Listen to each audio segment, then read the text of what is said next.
Graça e paz, sou o pastor Davi Nascimento, pastor presidente da Assembleia de Deus de Abraão, a Igreja da Justiça Divina pela fé, sem a lei de Moisés, semeador da palavra do Reino, cooperador de Deus, ministro do Novo Testamento. Caro espectador, dê um like, compartilhe esse vídeo, se inscreva no nosso canal, ative o sininho para receber notificação de novos vídeos. Vamos todos aprender com o escritor da Epístola aos Hebreus, a altura, a profundidade, a largura das riquezas da nova aliança. Lembrando que aquele escritor sagrado, um judeu convertido, escrevendo a uma igreja judia convertida, procurava confirmar aquele povo a permanecer em Cristo, já que alguns de seus membros estavam desertando da fé apostólica, deixando a congregação e migrando para a lei e para as suas práticas. E no propósito de confirmá-los em Cristo, ele escreve aquela epístola, enumerando distinções entre a aliança do Sinai e a aliança do Calvário, sempre nomeando a aliança de Cristo como nova, melhor, superior e eterna. E a primeira das distinções entre tais alianças é o que consta de Hebreus, capítulo 1, verso 1 e 2, que diz: havendo Deus outrora falado muitas vezes e de muitas maneiras aos pais pelos profetas,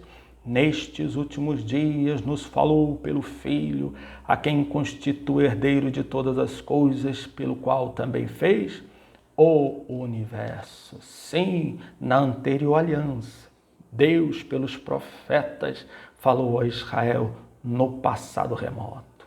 Nos últimos dias, Deus pelo seu Filho amado fala à sua igreja, os convertidos a Cristo e o seu evangelho. E o Filho amado continua a falar pelos seus santos apóstolos, uma vez que em Hebreus capítulo 2, verso 3 também diz: como escaparemos nós se negligenciarmos tão grande salvação, a qual inicialmente foi anunciada pelo Senhor e depois confirmada por aqueles que dele ouviram.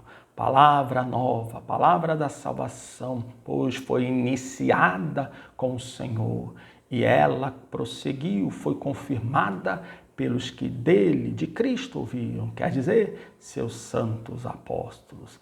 Amém? Neste vídeo em especial verificaremos quais os livros compõem o Evangelho, quais os livros compõem o Novo Testamento, a Nova Aliança, e a quem tais livros se destinam. E nessa investigação iniciaremos nossa observação em Marcos capítulo 8, verso 35, que diz: quem quiser, pois, salvar a sua vida, perdê-la. E quem perder a vida por causa de mim e do Evangelho, salvará. Verso 38, porque qualquer que nesta geração adúltera e pecadora se envergonhar de mim e das minhas palavras, atenção, também o Filho do Homem se envergonhará dele quando vier na glória de seu Pai com os santos anjos. Glória a Deus nas maiores alturas. Está aí claro pelas próprias palavras do Senhor Jesus, aleluia, glória a Deus, a definição, glória, onde estão o Evangelho. A princípio, podemos afirmar, com base nesse texto, que o Evangelho se encontra nas palavras de Cristo. As palavras de Cristo não eram a lei e os profetas. O próprio Salvador definiu quais eram suas palavras. Ele disse: quem perder a sua vida por amor de mim do Evangelho salvará. Em seguida, ele diz: mas quem se envergonhar de mim e das minhas palavras, eu também dele me envergonharei quando vier na glória do meu Pai com os santos anjos. Eis aí o próprio Cristo definindo de forma precisa e específica sua palavra como sendo o Evangelho. Quer dizer, as palavras de Cristo entre Mateus a João durante o seu ministério constituem Evangelho, graças a Deus. Mas o Evangelho não se limita àqueles primeiros 4 livros do Novo Testamento. É possível conferir que o Evangelho avança por todo o livro de Atos até Apocalipse. Porque, por exemplo, em Atos 15, verso 7, aleluia, nós vemos São Pedro definir sua pregação como sendo Evangelho. Naquele capítulo consta o primeiro concílio da igreja, que tinha se congregado para apreciar o seguinte tema: seria necessário aos gentios se circuncidar e guardar a lei para serem salvos?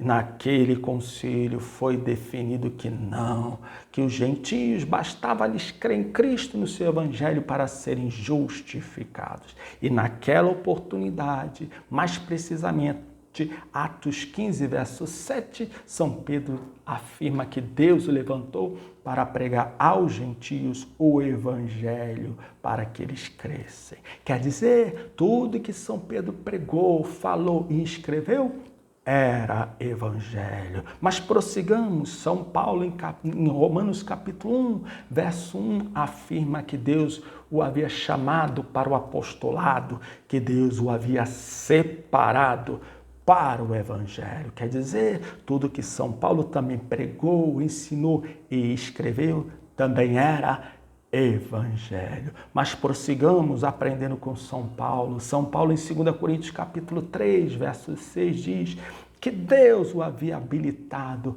como ministro do Novo Testamento, de uma nova aliança, e não da letra, e não da lei. Quer dizer, São Paulo se apresenta levantado por Deus para pregar apenas a nova aliança, e não a lei. São Paulo não foi levantado para pregar o Novo Testamento e a lei. Ele é categórico, específico, preciso em afirmar que Deus o levantara para ser ministro do Novo Testamento. Quer dizer, as palavras que São Paulo pregou e escreveu era evangelho, era nova aliança, era Novo Testamento. Prossigamos a aprender com São Paulo o que são livros do Novo Testamento e do Evangelho. Em Filipenses capítulo 1, verso 7, ele diz que ele foi levantado por Deus para a defesa e confirmação do Evangelho. Temos aí, aleluia, portanto, de forma clara e evidente, que as palavras de Cristo durante o seu ministério de Mateus a João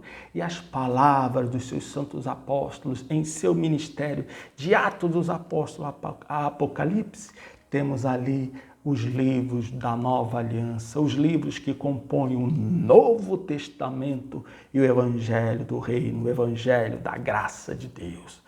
Amém? Mas, pastor, uma vez definidos os livros que compõem o Novo Testamento e o Evangelho, de Mateus a Apocalipse, resta-nos saber a quem eles se destinam. E isso é possível constatar em Romanos capítulo 1, verso 16 e 17, que diz: pois não me envergonho do Evangelho, porque é o poder de Deus para a salvação de todo aquele que crê, primeiro do judeu e também do grego. Quer dizer, se de um lado a lei, os livros da lei, de Gênesis a Malaquias, se destinavam àqueles que estavam debaixo da lei, porque São Paulo em Romanos 3,19 declarou: ora, sabemos que tudo que a lei diz, aos que estão debaixo da lei o diz. Por outro lado, os livros do Novo Testamento, os livros do Evangelho, compreendidos de Mateus a Apocalipse, se destinam a quem? Aos que são da fé, sejam eles judeus ou não judeus, não importa. Todos que dentre todos os povos, aleluia, ouvindo a pregação da fé, ousem crer em Cristo como Salvador, Filho de Deus, e no seu Evangelho como a verdade, a esses são destinados os livros do Novo Testamento. Aleluia! Caro espectador, dê um like, se inscreva nesse canal, compartilhe esse vídeo, ative o sininho de notificação para ser avisado sobre novos vídeos.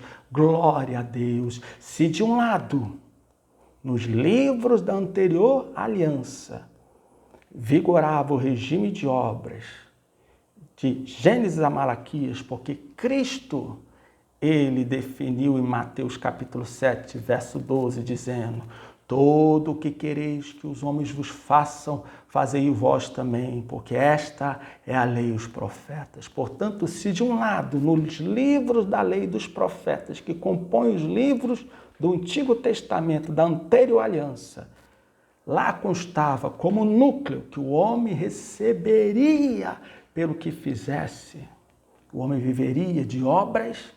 Por outro lado, no Novo Testamento, nos livros que compõem a Nova Aliança, o Evangelho de Mateus a Apocalipse, o núcleo, o cerne é revelado no mesmo livro de Romanos, no capítulo 1, mas no verso 17, quando São Paulo declara: visto que a justiça de Deus se revela no Evangelho, de fé em fé, como está escrito, o justo viverá por fé. Aleluia!